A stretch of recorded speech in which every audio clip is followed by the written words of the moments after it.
Jóvenes, buenos días. ¿Se escucha bien? Bien, ingeniero, sí se escucha bien. Ok, gracias.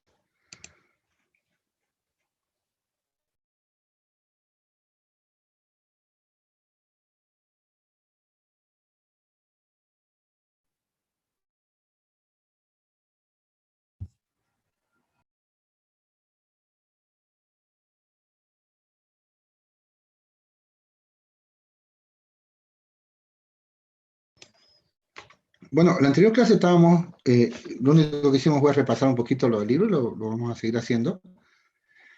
Y vimos cómo las reglas, cualquier regla puede ser convertida en reglas simples, ¿no? O reglas esenciales, en las cuales tiene como premisa un interno. Bueno, hemos visto también que las reglas utilizan variables, ¿no? O sea, las fórmulas que están tanto en la premisa como en la conclusión utilizan fórmulas, ¿no? Ellos utilizan fórmulas. Variables, perdón, no sé qué estoy hablando. Utilizan variables, ¿no? Entonces, también vimos que las variables tienen que ser definidas, digamos, antes por el ingeniero del conocimiento, antes de trabajar, ¿no?, con un sistema experto. O la puedes definiendo a medida que va haciendo la ingeniería del conocimiento también. Pero estas variables, no trabajan como variables normales, digamos, variables normales de un lenguaje de programación, ¿no? O sea, como nosotros conocemos los lenguajes de programación imperativo, ¿no? Trabajan con un concepto que se llama unificación, ¿sí? Eso lo vemos ahorita enseguida. La base, yo creo que no hay nadie en sala, así que puedo comenzar. Entonces, aquí lo podemos ver. Voy a anotarlo acá.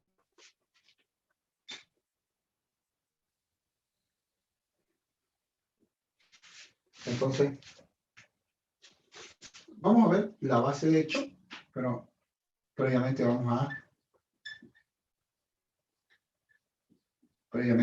a explicar un poquito, ¿no? Muy bien. Entonces, lo definimos y luego lo explicamos con más calma. La base de hechos, que la abreviamos BH, van a ver que se van a acostumbrar mucho a ponerle BH. También dice memoria de trabajo o memoria, explicarlo.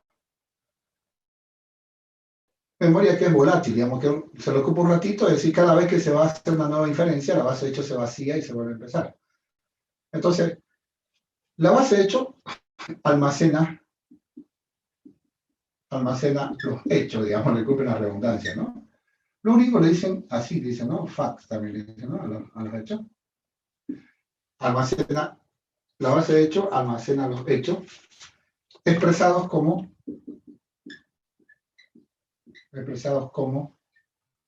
variable igual valor. La base de hechos, jóvenes, la base de hechos es una colección de hechos, bla, bla, bla. Toda la gente, todo el mundo lo implementa como una lista. Entonces, la base de hechos es una lista de hechos. La base de hechos es una lista de hechos. Así de simple. No hay nada extraño, no hay por qué querer redescubrir la pólvora. Todo el mundo lo implementa como una lista. Todo el mundo. Entonces es una lista de hechos. Perfecto. Entonces, por ejemplo, podemos tener acá. Por ejemplo, tenemos la base de hechos. Me estoy inventando, qué sé yo. Temperatura igual alta. Este es un hecho. Qué sé yo. X igual 60. Me estoy inventando. P igual a. No sé. Siempre es variable igual valor. Variable igual valor. Entonces, cada uno de ellos, así, sintácticamente, ellos son hechos. Sí, cada uno de ellos son hechos. Entonces, estos, señores, son hechos. Este es un hecho. Hecho. Entonces, aquí tenemos una base de hechos que tiene tres hechos. Muy bien, entonces, sintácticamente es así, variable igual valor. Ahora, ¿qué rayo es un hecho si hablamos semánticamente? O sea, ¿qué quiere decir? Un hecho, ¿pone? Un hecho, o fact, como dicen los gringos, es una verdad irrefutable. Es una verdad irrefutable. Entonces, un hecho es una verdad irrefutable, es una verdad que se acepta así. O sea, es tautológica, o sea, es verdad. Es una verdad irrefutable. El sistema experto, vamos a ver lo que le da al cliente, o sea, lo que le da el usuario final al sistema experto. El sistema experto lo considera una verdad irrefutable, o sea, un hecho. No discute su veracidad con el cliente. Asume que lo que el cliente le da es una verdad irrefutable. Ok, por ejemplo, los abogados, ¿no? Los abogados, cuando quieren probar algo, ¿no? O sea, quieren decir, es que es un hecho, dicen, ¿no? Mi cliente es un hecho que él no estaba en la escena del crimen, estaba con su mamá. Es un hecho, dice. Decir que es un hecho, entonces ellos están diciendo que es una verdad que no se puede discutir. También la gente, por ejemplo, que defiende la evolución, no quiero entrar en problemas religiosos, pero que defiende la evolución, entonces la evolución de las especies es un hecho, dice. Es un hecho. Es decir, que ocurrió, digamos, ¿no? Que ocurrió y que no se puede negar, digamos, ¿no? Entonces todo el mundo usa la palabra hecho para referirse a lo que le acabo de anotar en este cuadradito, que es una verdad irrefutable. Entonces, esto es semánticamente, o sea, con significado, eso quiere decir un hecho, y esto es sintácticamente, es decir, ¿cómo lo representamos en un programa, ¿no? Entonces lo representamos como una lista de hechos, donde cada hecho se anotaría variable igual valor. No se puede poner not, mayor, menor, solamente igual valor. Igual que las conclusiones de la regla. Igual que las conclusiones de la regla tienen que ser un literal positivo con igualdad. Muy bien. Ahora, debe entenderse, jóvenes, debe entenderse que las variables de un sistema experto, las variables de un sistema experto, las variables de un sistema experto usan la unificación. ¿Se acuerdan de unificación en programación lógica?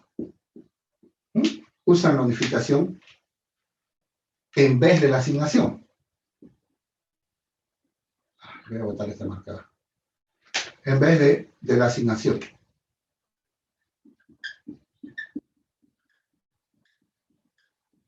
En vez de la asignación. A ver, cambiemos de tema. Hablemos un poquito de Java. Ustedes son alumnos de octavo semestre, ¿no? El profesor asume que ustedes programan bien. Ustedes son cuasi profesionales, así que el profesor no comienza con macanita de Guaycito y Burrera. Él anota nomás, ¿no? Él asume que ustedes manejan programación bien. Entonces, digamos, vamos a poner acá, ¿no? In x igual a 4. ¿Ah? Entonces, como explica el profesor esa estructura de datos que da a las 11:30, que la burrera que enseña, entonces x tiene el valor 4. Pero si yo le asigno x igual a 8, volviendo otra vez al tema, ¿no? Entonces x, en vez, ahora ya no tiene 4, sino tiene 8. Y esto lo sabemos, usted dice, profe, ¿por qué nos explica eso? Eso para el kindergarten de la carrera. Está bien. Solamente quiero recordarles esto, que la variable x puede cambiar de valor, porque utiliza el concepto de asignación, no de unificación. Entonces, esta variable, la variable x es una variable de un lenguaje, puede ser si quieren C o si quieren Java. Entonces, la variable x,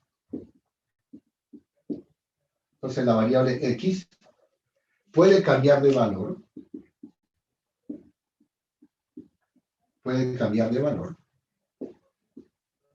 porque usa asignación, porque usa la famosa asignación, ¿no? Que es una definición formal, digamos, de los lenguajes, de los lenguajes en general, ¿no? Los ya sean procedimentales, funcionales, lo que sea, menos lógicos, ¿no? Los lógicos usan la significación.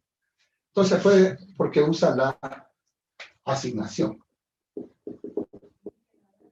Entonces, nosotros asignamos x igual a 4 y después ponemos 8 y más allá le ponemos 9, decimos x más, x igual a x más no sé cuánto, y cambiamos el valor de X, ¿no? Lo cambiamos, lo podemos cambiar. Asignar, entonces, ¿qué es que yo le puedo cambiar de valor, ¿no? Puedo cambiarle de valor.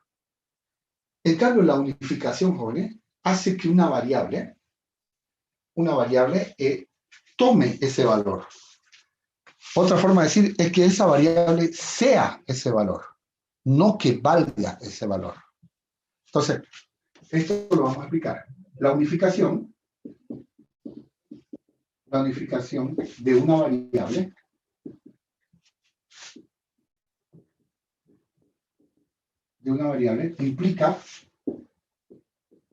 implica que esa variable es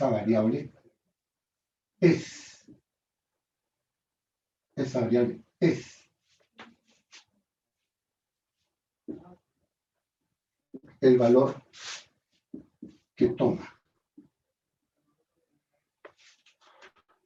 O sea, en la programación lógica y en los sistemas expertos que se basa en la programación lógica,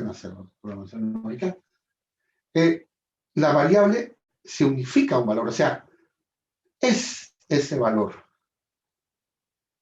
O sea, ¿acaso no es lo mismo? No, no es lo mismo. Esto me quiere decir que la variable no puede cambiar de valor. Entonces, si una variable está unificada, si quieren ver la diferencia con esto, ya no puede cambiar de valor.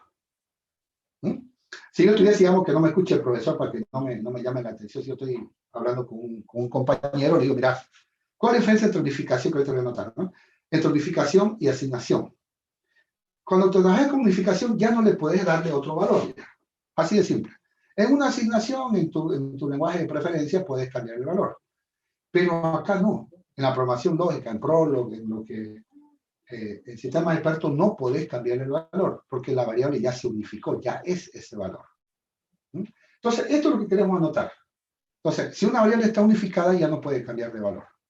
Entonces, esto es decir, si una variable está unificada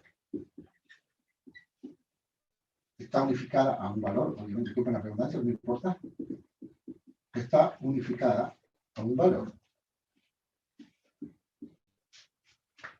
la variable ya no puede ser unificada a otro valor. Entonces ya no podemos cambiar el valor de esa variable. Ya no podemos cambiar el valor de esa variable. Bueno, aquí podemos cambiar su valor, ¿no? Directamente. Y eso es lo que ocurre. Entonces, si una variable está unificada, o sea, sería como una asignación, pero que ya no se puede unificar nunca más. ¿Se entendió, Ole? Hola, hola. Sí, se entendió. ¿Sí? ¿Se entiende, no? Entonces, si yo le preguntase cuál es la diferencia entre asignación y unificación, ¿qué me dirían ustedes? No importa en su propia palabra, porque no estamos usando términos muy técnicos, digamos, ni muy formales. ¿Cómo me explicarían a mí? ¿Cuál es la diferencia entre unificación y asignación?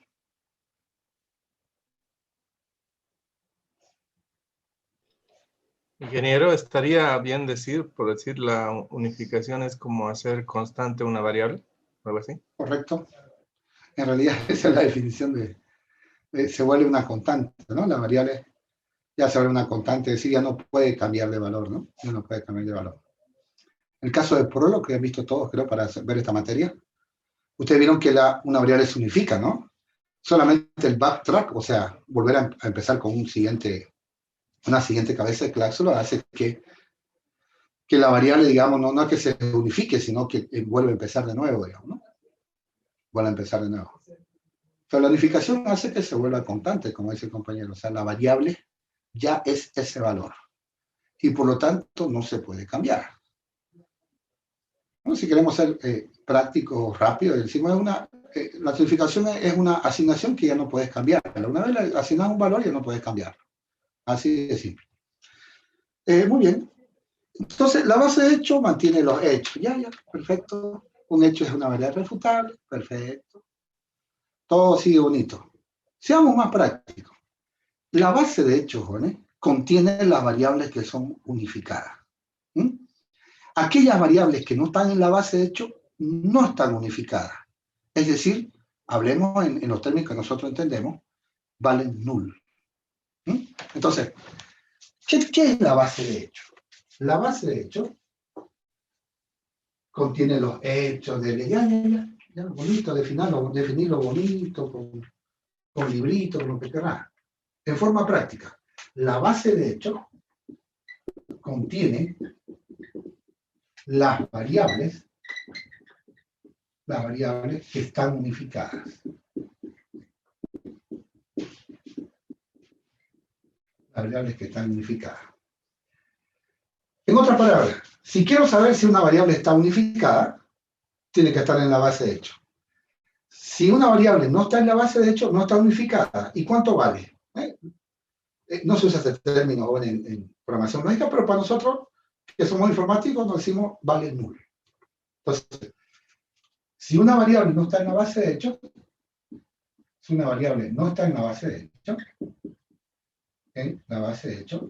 obviamente no está unificada. No está unificada. Y vale null. Muchas personas jóvenes de este término le dicen desconocida, ¿sí? Le dicen la palabrita unknown, ¿sí? Desconocida, ¿no? Unknown. Desconocida. Pero nosotros sabemos que decir null es que no tiene un valor asignado, entonces no conocemos el valor de esa variable. Entonces, ¿cómo sabemos que una variable está unificada? Porque está en la base de hecho. Si no está en la base de hecho, no está unificada. Así de simple. Entonces la variable vale null si es que no está en la base de hecho. ¿Se entendió, jóvenes?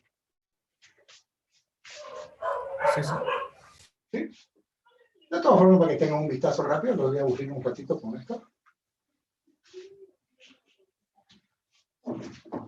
Entonces, por ejemplo, este ejemplo está creo un poquito exagerado, pero no importa. ¿Saben qué? Lo voy a botar este marcador. Más me hace perder tiempo.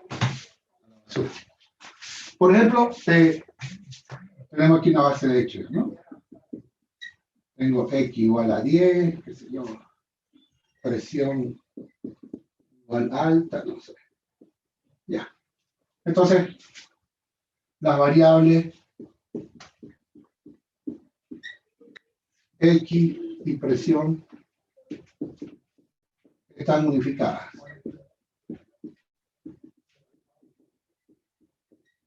¿Qué sé yo? Me meto otra variable. Las variables temp y nubes no están en la base de hechos. En la base de hechos. Y por lo tanto,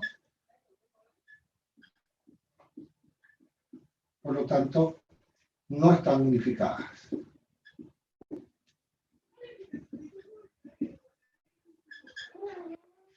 Su valor es desconocido. O, dicho de otra manera, temp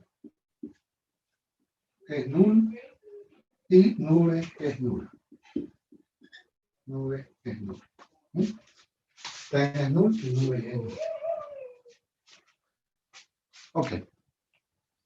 Ese ejemplo estaba de más, ya lo había entendido mucho, solamente lo pongo para que, por si queda la duda, siempre es bueno ver, ¿no? Como no le quiero bien, entonces el ejemplo me clarifica por si acaso, ¿no? Por si acaso.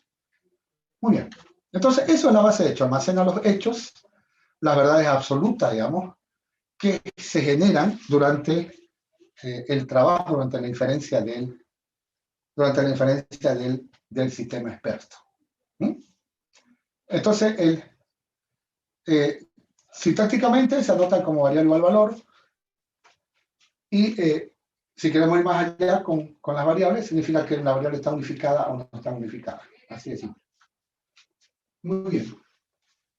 Vamos a comenzar con los modos de diferencia, ¿sí? Modos de diferencia. Bueno, nosotros vamos a manejar dos modos de diferencia. Al final solo vamos a quedar con uno, pero queremos conocerlo el otro. Modos de diferencia. Los modos de diferencia que vamos a manejar son el modus ponens, O ponendo ponen, también dicen modus ponens. Como ven, somos unos copionazos de la lógica. Y el modus tonendo tonen, modus tonens, así. Modus tonens o MT, ¿no? Vamos a ver MT. Entonces tenemos el modus ponens y el modus tonens. Bueno, ya Sócrates manejaba el concepto de modus ponens, por si acaso. Hasta se cree que uno de esos filósofos manejaba ya la lógica simbólica, ¿no? Es decir, llamarle P, Q, R a las proposiciones y trabajarlo en forma simbólica. Entonces, ya el modus ponens era conocido por Sócrates. O sea, eran gente muy adelantada a su tiempo, ¿no? Vamos por partes. ¿Qué es el modus ponens? ¿Qué es el modus ponens? El modus ponens es la inferencia, digamos, la deducción más vieja del mundo. Y todo el mundo hace, hasta un niño o alguna persona hace siempre el modus ponens. Cuando le ponemos una condición a alguien joven, nosotros le estamos haciendo un modus ponens. Por ejemplo, ¿no? Yo te quiero dar algo, digamos, ¿no? Si vos me das tal cosa, yo te doy esta cosa. ¿Sí? Yo bromeo, digamos, así porque una vez me recuerdo que había una fiesta de informática y habían chicas como ella ahorita aquí en este grupo, y yo bromeaba, digamos, ¿no? Yo bromeaba, decía, digamos que un compañero le invita a una compañera para ir a la fiesta de informática. Pero la compañera le dice, bueno, si me traes chocolates, estoy bromeando, ¿no? Es un ejemplo tal vez muy infantil, pero bueno. Si me traes chocolate de los caros, si no, no de Hipermax, sino unos buenos, entonces voy a la fiesta contigo. Entonces, si me traes chocolate, entonces voy a la fiesta. Entonces, como el compañero está muy enamorado, ¿qué creen ustedes que hace? En su base de hecho, digamos, su verdad absoluta, él trae chocolate. ¿Ah? Entonces, cumple con la condición, con la premisa de la compañera, ¿no? Entonces, el compañero trae el chocolate. Y bueno, entonces la verdad, es un hecho, es que él trae la cajita de chocolate. Entonces trae la cajita de chocolate y la compañera dice, bueno, entonces te acompaño a la fiesta, voy con vos a la fiesta. ¿Ok? Yo sé que es un ejemplo muy infantil, pero ese es el modus ponens. Es decir, si tengo un condicional, si hacemos true el antecedente, o sea, la premisa, entonces la conclusión es true. Entonces, esto es lo que ocurre, ¿no? Esto es lo que ocurre acá. Entonces, este es el modus ponens. Entonces, aquí lo anotamos, el famoso modus ponens. ¿Cómo es el famoso modus ponens? Tenemos una regla y tenemos unos hechos. Entonces, esta es la regla. Regla dice, si premisa,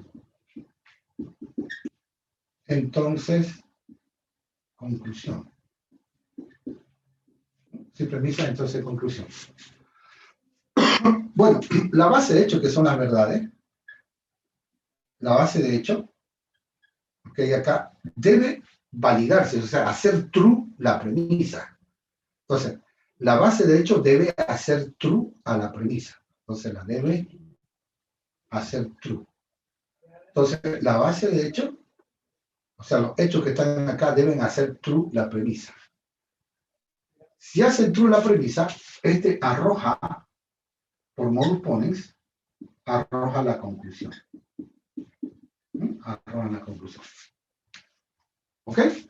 Entonces, si la base de hecho valida, o sea, la hace true, ¿no? Si la base de hecho valida, recuerden, validar es hacerla true.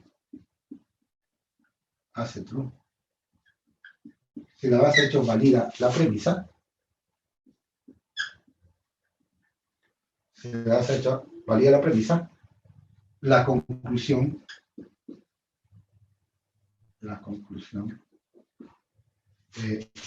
se obtiene la conclusión que estoy escribiendo acá. Se obtiene la conclusión. Ese es el modus ponens.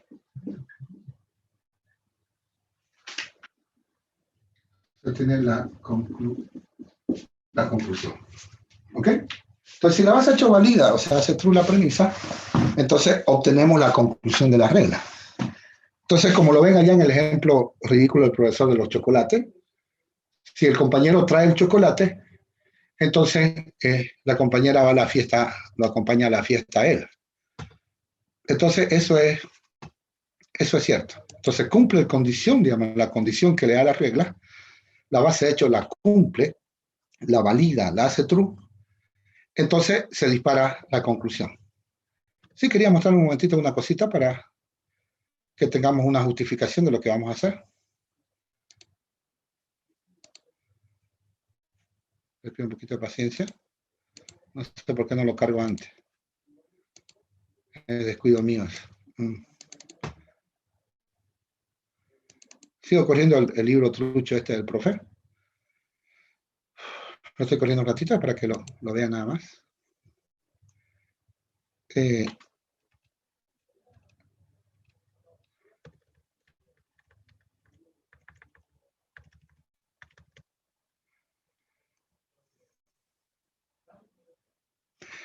Entonces, le voy a mostrar acá.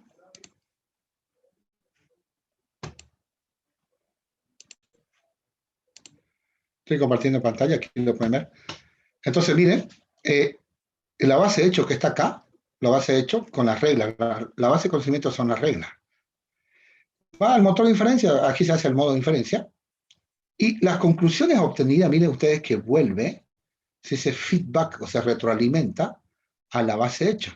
Es decir, las conclusiones obtenidas por la regla, aquí estoy en la arquitectura, las conclusiones obtenidas por la regla se vuelven a meter a la base de hecho. Entonces, recuérdenlo, siempre la conclusión de la regla se reintroduce, ¿no? Si es posible, que a veces no siempre es posible. Se reintroduce a la base de hecho. Entonces, si la regla arroja una conclusión, esa conclusión es anotada. ¿Dónde se guarda eso? Se guarda en la memoria de trabajo, o sea, en la base de hecho. Recuerden que a la base de hecho también se le dice memoria de trabajo. ¿Ok? Entonces, esto, ahorita quito la pantalla, compartir pantalla. Esto se introduce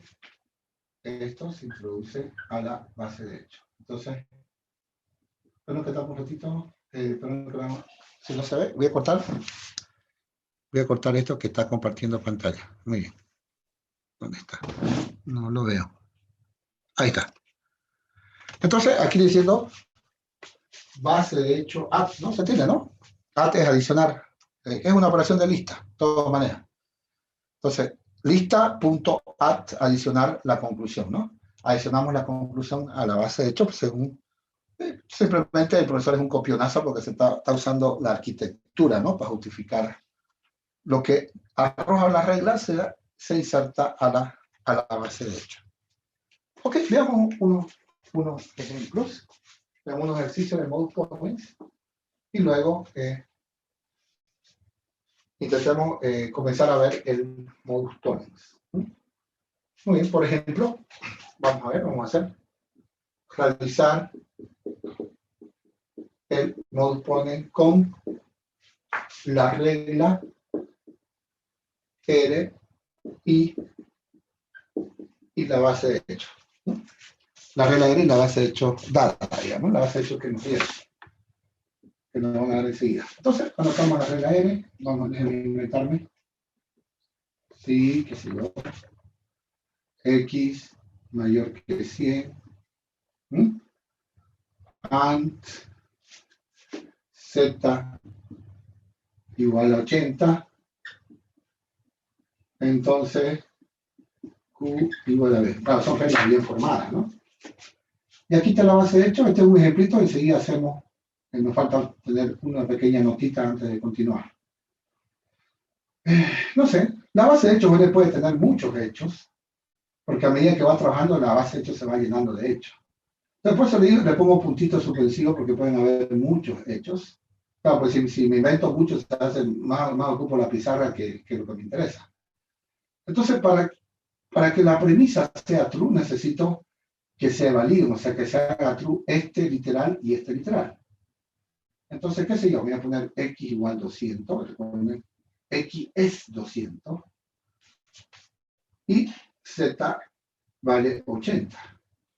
Entonces, obviamente, estos dos literales son validados por este y este. Este y este. ¿Hola, hola? ¿Se entendió? La premisa es true, jóvenes, con esos valores de x y z.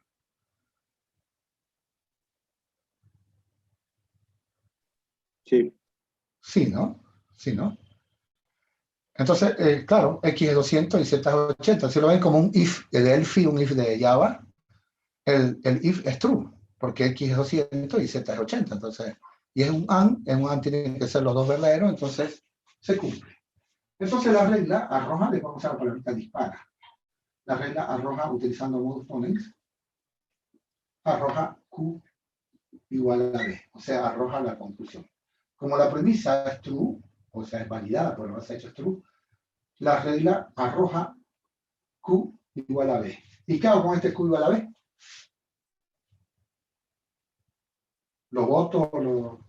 ¿Lo borro? ¿Qué hago? Se inserta la base de hecho. Lo insertamos a la base de hecho. Entonces, este señor, decimos base de hecho punto add Q igual a B, ¿no? Lo inserto a la base de hecho. ¿Sí? Estoy usando una operación add que ustedes conocen, pero la lista, ¿no? Adicionar, insertar Q igual a. Entonces la base de hecho ya tiene x igual a 200, z igual a 80 y tiene Q igual a B. Entonces siempre que la regla arroja algo, esto se adiciona a la base de hecho. Muy bien. Ahora, ¿tengo tiempo? ¿Cuánto tengo? Sí, tengo tiempo. ¿Qué más hay que hacer? Está todo bien. Bueno, antes de continuar, jóvenes, tomen en cuenta esto, ¿no? Tomen en cuenta esto. Los modos, el modus ponens, jóvenes, y también todos los modos diferencian en realidad, ¿no? El modus ponens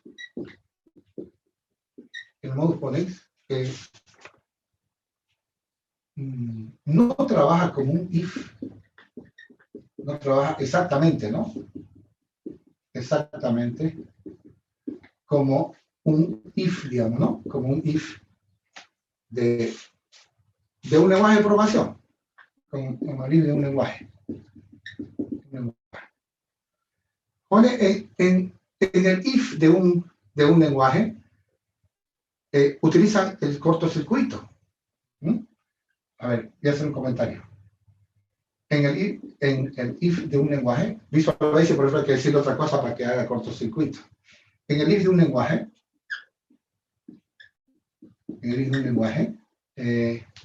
se usa atajo, ¿no? Se usa shortcut.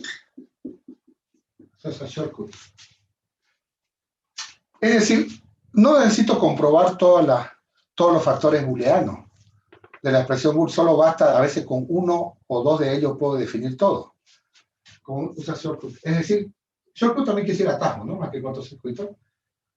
O sea, shortcut, es decir, a veces no necesito comprobar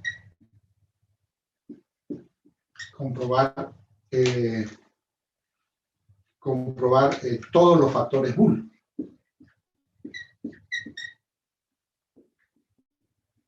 Todos los factores bool. A ver, no lo entiendo, pero ¿qué quiere decir usted? Esto quiero decir. Miren, cambiemos a Java. Estoy hablando, no, dejemos sistemas expertos, estoy hablando de Java. Sigo en este comentario. Digamos, tengo acá int a igual 20, b igual 50. Entonces digo acá, ¿no? Digo, if si a es mayor que 0 OR, digamos, ¿no? OR B menor que 0. Entonces, print ln hola. Ustedes son viejitos, así que yo no explico mucho. ¿Sí? Pero, ¿qué es lo que ocurre acá? ¿Qué es lo que ocurre acá? Java pregunta A mayor que 0. Recuerden que un OR basta que uno de ellos sea verdadero. Basta que uno de ellos sea verdadero. ¿Qué hace Java? Comprueba que A es mayor que 0 y ya ejecuta la instrucción. Si quiere pongo ya después que no nos peleamos. ¿Ah? ¿Se entiende, joven? Solamente comprueba que A es mayor que 0. No necesita comprobar el otro. ¿Por qué? ¿Por qué no necesita comprobar el otro?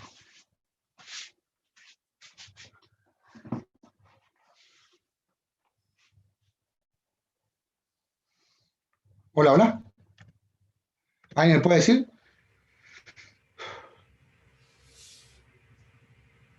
Él no necesita comprobar B menor que 0. ¿Por qué? Y no lo hace, no lo comprueba. Hola, hola.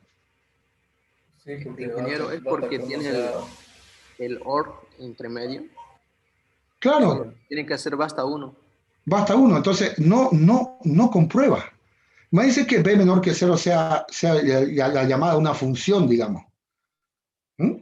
A una función, qué sé yo, factorial, tal cosa. No necesita comprobar B menor que 0, o sea, no la ejecuta, con eso él gana tiempo. ¿Mm?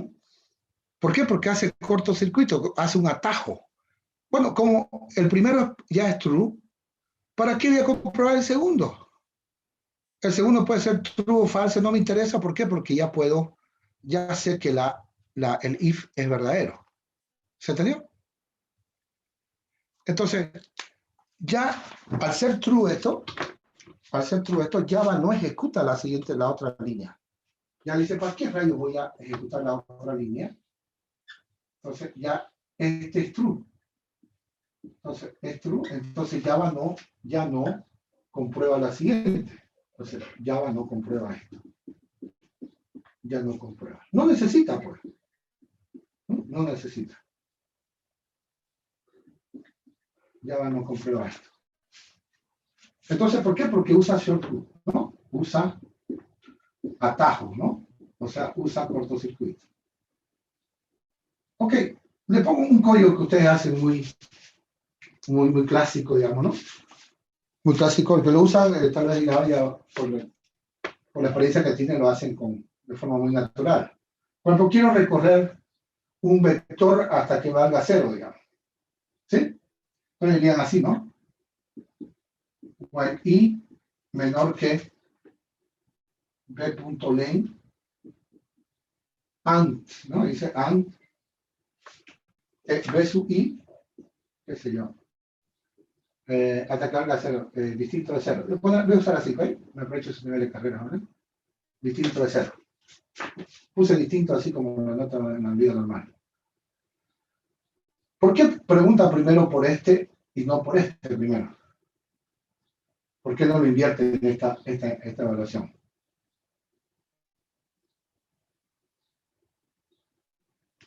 Hola, hola. ¿Se perdieron? No habría diferencia. Hay diferencia. La variable i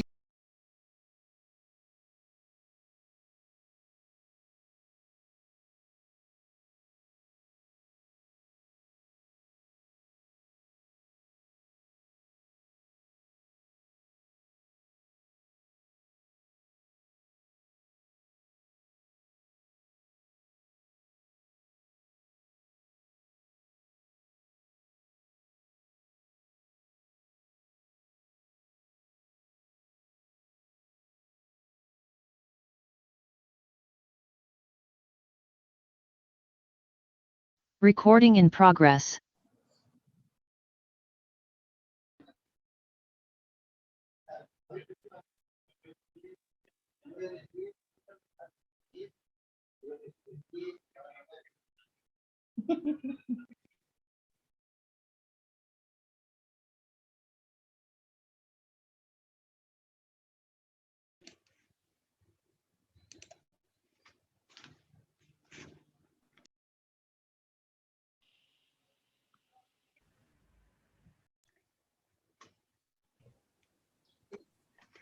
Ok, jóvenes, disculpen, se me cortó, ¿no? Yo vi que salió el mensaje, pero se me pasó, ¿sí? Debía cortarlo antes. Volviendo al tema que ven acá ustedes, ¿por qué ponemos i menor que b.len y luego preguntamos distinto de 0? ¿Pero si ustedes utilizan mucho eso?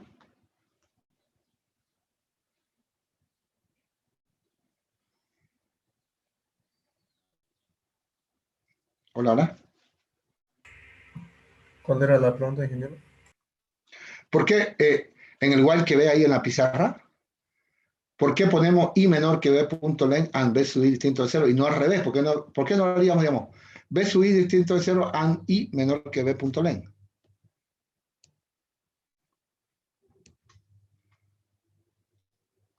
Cuando hacemos eso, lo hacemos porque sabemos que hay shortcuts en Java, ¿no? O C, digamos, que estamos haciendo en C. O JavaScript, no sé dónde quieran ustedes. Si lo hacemos al revés, la i puede salirse del rango y nos genera un error. Así que primero controlamos el rango que esté dentro del vector. Correcto, que la i está dentro del rango, ¿no? Del número de casilla, del índice de casilla. Por eso es que primero preguntamos por ib menor que .len. O sea, si i se pasó ya de la cantidad de índices disponibles, entonces el while se hace false. Y ya no pregunta por b sub i distinto de 0. Porque si preguntase, habría un error. Por eso es que nosotros sabemos, somos conscientes de que hay un shortcut. Tengan cuidado, Visual Basic, si le ponen AND, no hace cortocircuito.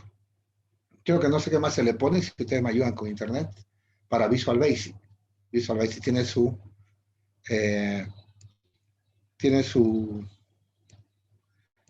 forma, ¿no? AND no sé qué se le pone para que te use el cortocircuito. Entonces, Visual Basic para mí trabaja como los sistemas expertos. Entonces, ya cerramos ese comentario, volvamos al modus ponens.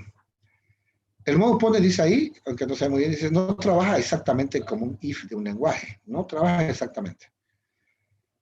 O sea, no usa cortocircuito. El modus ponens no usa cortocircuito. Entonces, ¿qué rayos utiliza? Bueno, utiliza, él evalúa todo correctamente, ¿sí? Evalúa todo. Y aquí vamos a ver todo siempre lo hacemos práctico para que no estemos con tanta teoría. Entonces, el modus ponens no hace shortcut, o sea, no es que ve que ya está verdadero y continúa, no hace corte.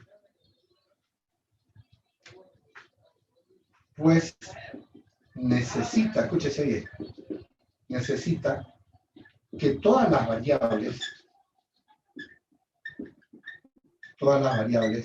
de la premisa, estén unificadas. Recuérdenlo eso. Si alguna variable de la premisa no está unificada,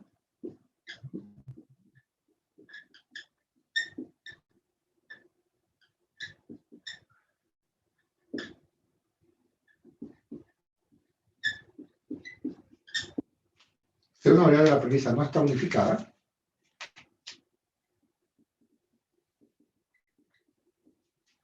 no se hace el modus ponens. O sea, el motor de inferencia dice, bueno, hay una variable que no está unificada, ni siquiera, ahí digamos que haría como una especie de shortcut, dice, no hago el modus ponens. ¿Por qué? Porque hay una variable que no está unificada. ¿Sí? Entonces, no hacemos el modus ponens, no testeamos el modus ponens, o sea, no hacemos el algoritmo del modus ponens, si es que una de las variables no está unificada. Por ejemplo, sigamos con nuestro ejemplo que lo cortamos. Por ejemplo, esto es lo más, es en el OR, ¿no? Pero quiero hacerlo primero con un AND. Por ejemplo, aquí tengo si x mayor que 100, AND, no sé, z igual a 0, entonces temperatura igual alta, digamos, me estoy inventando. Entonces, en este caso, supongamos que en la base de hecho solamente tenemos, aparte de otros hechos, tenemos X igual 200. Digamos. Entonces, aquí no es que la premisa es falsa, sino que el motor de inferencia no hace el modus ponens, no lo va a hacer el modus ponens. ¿Por qué? Porque el Z no está unificado. Entonces, no se hace el modus ponens. No se hace el modus ponens. No se hace el modus ponens. ¿Por qué? Porque Z no está unificada. ¿Por qué Z no está unificada, ¿vale? No está en la base de hechos. Correcto, así de simple. Al no estar en la base de hechos, no está unificada. Conmigo está marcado. El marcador ya está en la última. Entonces, al no estar en la base de hechos, sé que Z no está unificada. Entonces, no testeo, no inicio el algoritmo de modus ponens. ¿Por qué? Porque no puedo trabajar con una variable que no está unificada. ¿Ok? Esto, por ejemplo, es más palpable en la...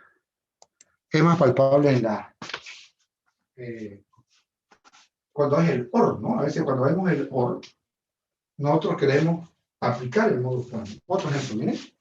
Vamos a hacer otro ejemplo. Fíjense otro ejemplo acá. Si tenemos, digamos, déjenme inventarme. Si M igual a distinto de A, digamos, ¿no? OR Z mayor que 0. Entonces, me invento, ¿no? Meta igual sí, digamos, cualquier cosa. Entonces, en la base de hecho, tengo, digamos, que se valide Z. Z igual 50, es mayor que 0. Z mayor que 50. O sea, se hace true aquí. Entonces, pero decimos con un OR, ya la regla podría arrojar meta igual así. El problema es que M no está unificado. Entonces, la variable M no está unificada, porque no hay cortocircuito. ¿Sí? Entonces, la variable M no está unificada. No está unificada. Y por lo tanto, no se hace el modus ponens. No se hace el modus ponens. ¿Se entendió? Claro, si fuese un lenguaje de programación, digamos, invertimos eso, lo que ustedes quieran. No interesa que M no valga, M, digamos, no tenga valor, digamos, ¿no? ¿Por qué? Porque hacer Z mayor que 0 ya con el OR, ya la premisa es válida, o sea, es verdadera. Pero en este caso no. Ella no trabaja con variables que no están unificadas. Se puede crear un shell, jóvenes, que no tome en cuenta eso. Lo que yo hago es hacerlo formal, ¿no? Lo que está en la teoría de sistemas de clase. Muy bien, sigamos un poquito.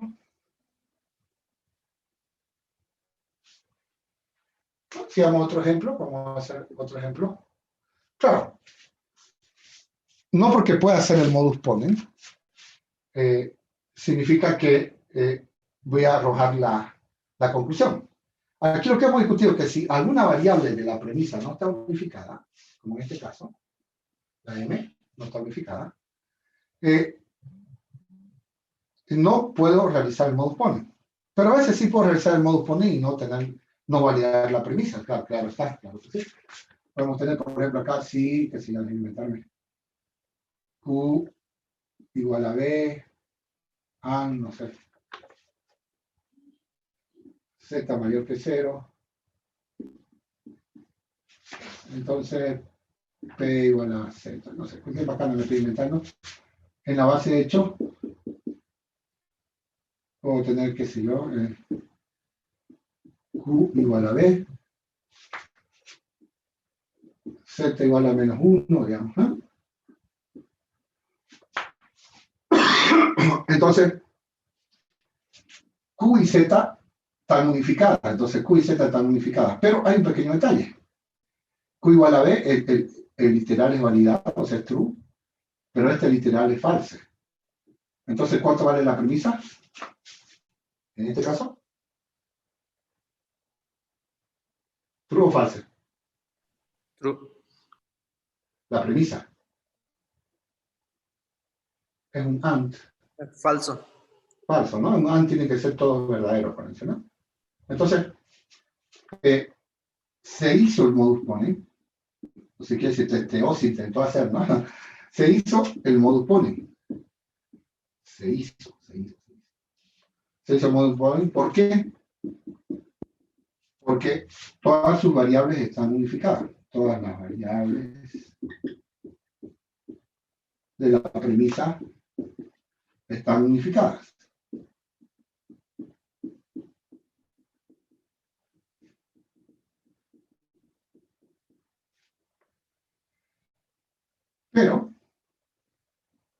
Pero la premisa es falsa. Pero al ser la premisa falsa,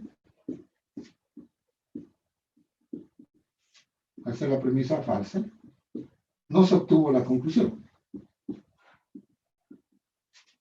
No se obtuvo la conclusión. Pero sí se intentó, se hizo el modus ponens, o sea, se hizo el algoritmo, el modus ponens. Y el modus ponens me dice, no, no te devuelvo nada, ¿no? No te devuelvo un hecho. No se obtuvo la conclusión. Entonces, si a esta le ponemos regla R, que se me pasó no ponerle, entonces la regla R no arroja nada con modus ponens, ¿sí? Ella no arroja nada. Pero sí lo hice el modus ponens. O sea, hice el algoritmo, ¿no? De verificar. Es decir,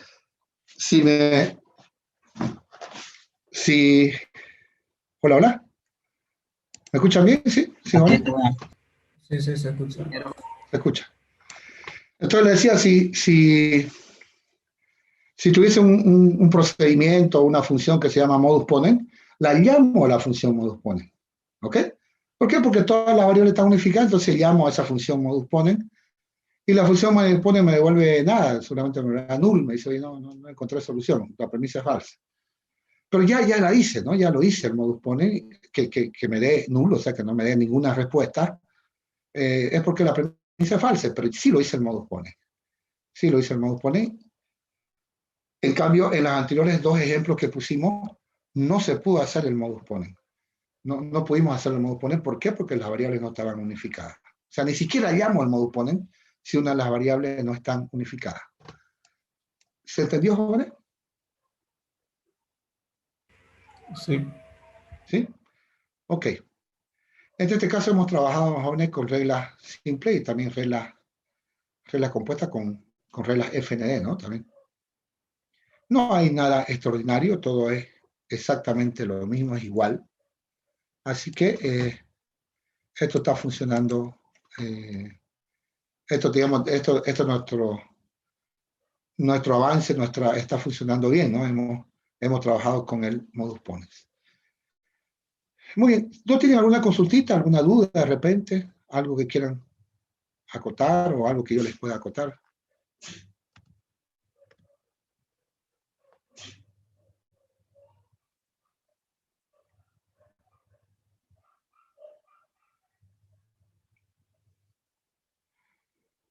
Ok. El siguiente modo de inferencia, bueno, lo vamos a comenzar a ver un poquito.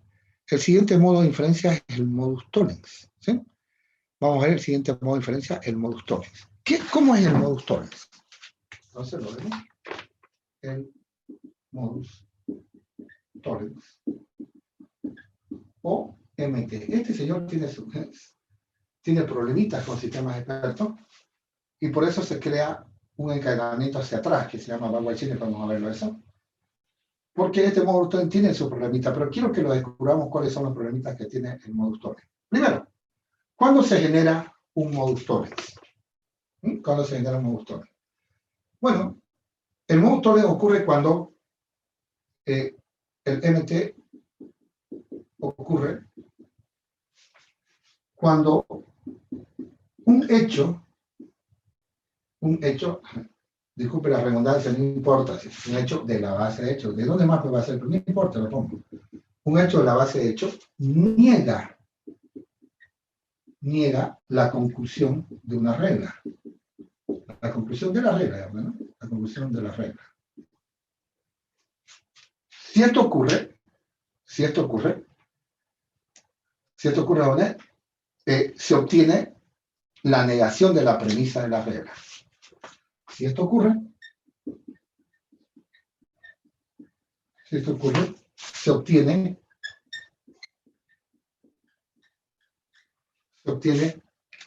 la negación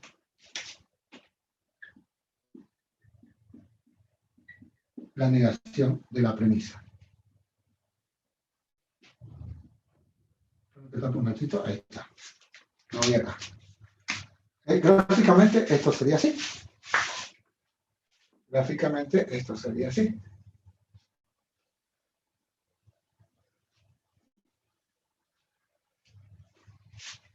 Entonces, esta es la regla, ¿no? Dice acá, if P, digamos, ¿no? Entonces, qué sé yo, C. Entonces, en la base de hechos, vamos a trabajar con letritas acá. Los hechos en la base de hechos son simplemente átomos, ¿no? Aquí tengo no sé. Entonces, en la base de hechos, hay un hecho que contradice, o sea, que lo niega la conclusión. Entonces, la regla por modus tollens, arroja la negación de la premisa. Eso es lo que me dice. Entonces, si en la base de hechos hay un hecho que niega, que contradice la conclusión, el modus tollens obtiene la negación de la premisa. Un comentario acá. Los matemáticos usan esto, ¿vale? En vial, en tránsito, esto significa contraflecha. Esto para los matemáticos significa contradicción. ¿Ok? Esto significa contradicción, ¿no? Significa contradicción.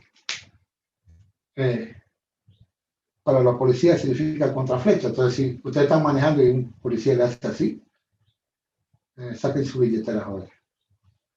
Significa que estamos andando en contraflecha. Muy bien. Ese es, digamos, básicamente el modus tollens. ¿Se entendió?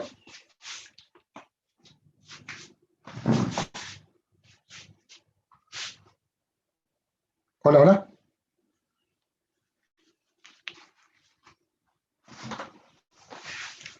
Hola, jóvenes, ¿se entiende?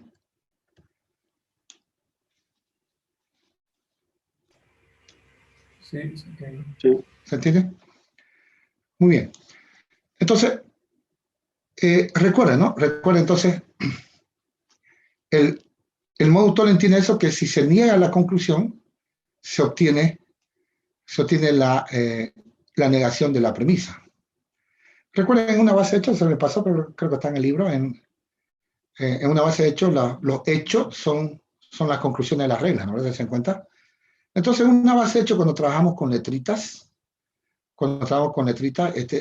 los hechos son literales, ¿sí? O sea, son atómicos, ¿sí?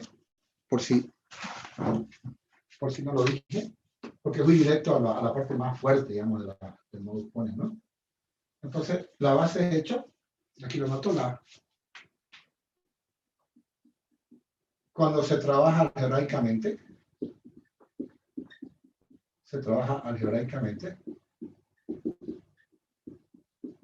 o sea, como me dijo ese alumno, ¿no? Ah, con letritas, sí, con letritas. Con letritas. Cuando se trabaja algebraicamente, la base de hechos contiene literales.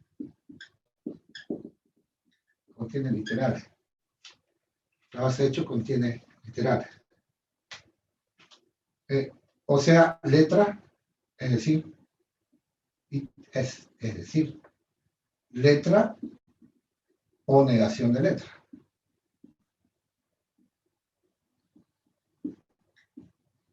Eso se llamamos átomos, ¿no? Esos son literales. Entonces la base de hechos podría ser esta, ¿no? Podría ser P, qué sé yo, no Q, no es, o sea, literales, ¿no? Literales, T, etcétera, ¿no? Un comentario para que lo tomemos en cuenta, ¿no? Entonces la base de hechos, que se me pasó, no lo hice, como no hice ejemplos nomás reales, entonces se me pasó. Cuando trabajamos algebraicamente, entonces lo tenemos podemos tener literales positivos o negativos en la base de hechos. ¿Por qué? Porque las conclusiones también son literales, ¿no? Cuando se trabaja algebraicamente, cuando se trabaja con letritas. Claro, cuando se trabaja con cosas reales, digamos, con literales de sistemas expertos son variable igual valor, sí o sí. Tanto la conclusión como los hechos son variables igual valor. Muy bien. Tenemos un problema, sí, jóvenes, con el modus tollens. Entonces, esto me genera un pequeño problemita. Entonces, el problema con el modus tollens, es que lo obtenido no siempre se puede introducir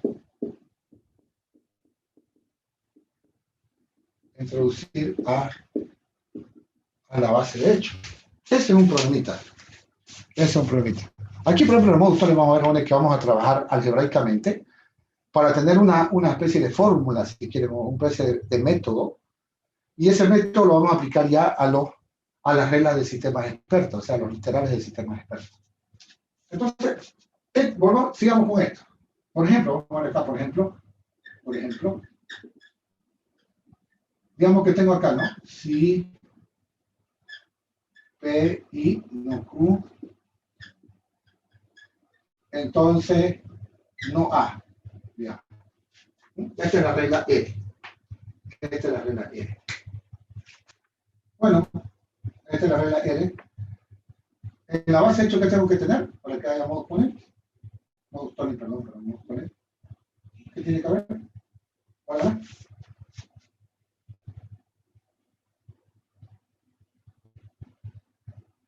Una cosa que me olvidé una vez en un examen, por si acaso, en un primer parcial.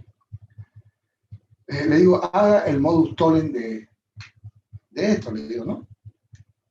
Y jóvenes, me olvidé de poner un hecho que contradiga la conclusión. Por suerte un chico me hizo la observación. Estoy seguro que el otro compañero lo había mirado feo. O le han dicho al final del examen, ¿para qué son para que no sé qué? Porque si no hay negación de la conclusión, no hay modus tollens, pues. ¿Ah? No hay modus tollens. De ahí por eso que yo me aseguro de ponerle, necesito la negación de no A. ¿Cuál es la negación de no A? Tengo que poner, tiene que haber la negación de la conclusión. Si yo no lo pongo esto, donde yo le digo no existe el modus tollens. Y el profesor no me puede poner mal. ¿Por qué? ¿Por qué no me puede poner mal? Porque no hay modus tollens. Eso en el ICO se lo discuto, digamos, ¿no? Por suerte este compañero, muy buena gente, me dice, mire, no, pues, por favor, adicionenle el literal que contradice. Entonces aquí hay una contradicción entre un hecho y la conclusión. Es decir, la base de hecho contradice la conclusión. Entonces, ¿qué arroja esto? Este arroja, vamos. ¿No? Si quieren aquí ahorita lo hacemos para que no esté tan abollado esto. La regla, ¿qué arroja ahí?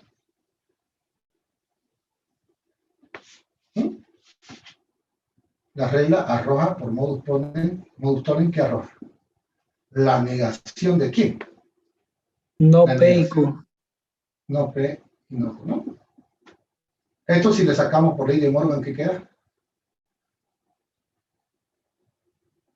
¿Se perdieron? No P o Q. No P o Q, ¿no? Quedaría no P o Q, ¿no? Por ley de Morgan. Ahora, ¿qué ocurre? Esto, señores, no es un hecho. No es un literal. Entonces, esto no puede adicionarse. Esto no puede. No puede adicionarse a la base de hecho. No puede adicionarse a la base de hecho. Es decir, si yo hago BH Es decir, jóvenes, no, en mi código no podría ni siquiera poner eso. No P o Q. Esto sería un error. Error. Mi lista, la lista BH es de hechos, no es de fórmula. Solamente puedo adicionar un literal. O sea, letra o negación de letra. Cuando estoy con letritas, ¿no? Letra o negación de letra. No puedo insertar otra cosa. ¿Se entendió, ¿vale? Entonces, este es uno de los problemitas del modus tollens, ¿no? Que no puedo adicionar algo que no, sí o sí tiene que salirme un hecho. Si no me sale un hecho, no lo puedo insertar en la base de hechos. De aquí nace este conceptito que lo vamos a ver en la próxima clase. Este conceptito que se lo dejo acá en el título para que la próxima clase yo me fijo dónde nos quedamos y continuamos ahí. El disparo. O shoot. ¿No? Estos gringos se inventan términos que para diferenciar uno de otro, ¿no? El disparo de una regla. Entonces, nuestra próxima clase, el próximo viernes, vamos a ver a qué se le llama el disparo, que se dice que una regla dispara. Fíjense que no usé la palabra disparo en ningún momento. Solamente dije el arroja, dije, ¿no? Porque no quise usar la palabra dispara. ¿Qué es lo que vamos a ver en nuestra próxima clase? A menos que tengan alguna consultita. ¿Alguna consulta? Cuando Que tengan? aplico el modus tollens Tollens. a lo que está entre paréntesis, lo siguiente quedó no P o Q. Ah, no, pero claro, es que no se ve, ¿no? Por el brillo, no hubieran dicho. Aquí no se ve. Perdón, el brillo no me deja ver ahí. Claro, esto es equivalente por ley de Morgan a no P, no, o Q, ¿no? No P o Q. Esto es equivalente a esto. Y lo que estoy diciendo es que esto no se puede adicionar a la base de hechos. Sí, eso es. Ahora sí se ve, ¿no? Claro, por ley de Morgan, el no lo introducimos, ¿no? Lo distribuimos y queda no P o no Q. No Q. Y no Q es Q, ¿no? ¿Verdad?